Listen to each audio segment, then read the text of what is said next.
नमस्ते, मैं हूँ तत्परा अहोरात्र। एक स्त्री के जन्म का सबसे श्रेष्ठ समय वो होता है जब वे गर्भवती होती है। यदि ब्रह्मांड में पुरुष के 4 भाग है तो स्त्री के 5 भाग है, जिसमें से एक भाग गर्भाशय का होता है। हम श्री विष्णु को अपने सभी 10 अवतार यानी कि मत्स्य, कूर्मा, वराह, नरसिम्हा, वामना, परशुरामा, रामा, कृष्णा, बुद्धा, कल्कि इन अवतारों को गर्भाशय में धारण करते हुए देख सकते हैं। प्रथम मास में बच्चा मीनाकृति का होता है और मत्स्यावतार धारण करता है।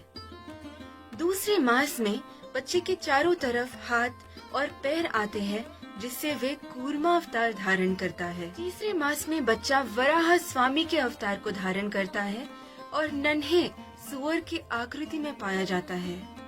चौथे मास में बच्चे को पहली बार नाखून और बाल उगने की शुरुआत होती है और ये कहलाता है नरसिम्हा अवतार।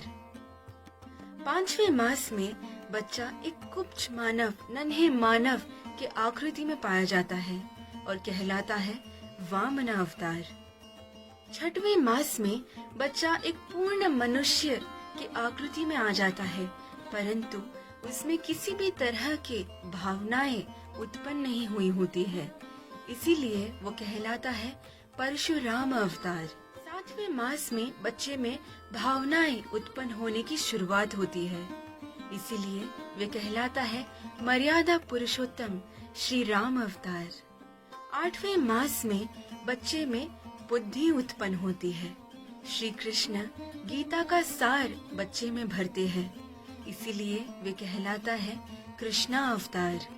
9वें मास में बच्चा सही और गलत की समझ और ज्ञान को हासिल करता है, इसीलिए वे बुद्धावतार कहलाता है। इसी मास में बच्चा डर को हासिल करना सीखता है और हर कार्य के परिणाम समझता है, इसीलिए 9वें मास में बच्चे को सी सेक्शन के जरिए बाहर निकालना गलत माना जाता है। ठीक जिस तरह कंप्यूटर से मोबाइल में डेटा ट्रांसफर करते समय हमें डिवाइस खुद कहता है कि 100% ट्रांसफर होने से पहले कनेक्शन डिस्कार्ड न करे, उसी तरह अगर पूर्ण गर्भावास होने से पहले हम कनेक्शन काट के बच्चे को बाहर निकालते हैं तो कई वर्षों तक उस बच्चे में तरह तरह का डर यानी फोबिया पाया जाता है और वो बच्चा कई वर्षों तक बेड वेट करता हुआ भी पाया जाता है। अगर अप्राकृतिक रूप से बच्चे को बाहर निकाला जाता है तो बच्चे की इम्यूनिटी कम हो जाती है। 10वें मास में बच्चा कल की अवतार धारण करते हुए पेट से बाहर आता है। इस प्रक्रिया में माँ और बच्चा दोनों को बेहद पीड़ा महसूस होती है, परंतु ये पीड़ा बहुत ही महत्वपूर्ण और प्राकृतिक है। ठीक जिस तरह तितली या पक्षी अपने अंडे या ककून से बेहद पीड़ा महसूस करते हुए बाहर आती है, यही प्रकृति है। इसी प्रक्रिया से उन्हें रोग प्रतिरोधक शक्तियाँ हासिल होती है। अगर हम उनकी पीड़ा कम करने के लिए उन्हें काट के या तोड़ के बाहर निकालते हैं तो उन्हें जीवन भर तरह तरह की पीड़ा या रोग प्रतिरोधक क्षमता की कमी से गुजरना पड़ेगा। आजकल हो रहे C section deliveries, caesarean deliveries एक बहुत बड़ा स्कैम, बिजनेस और प्रकृति के बिल्कुल खिलाफ है।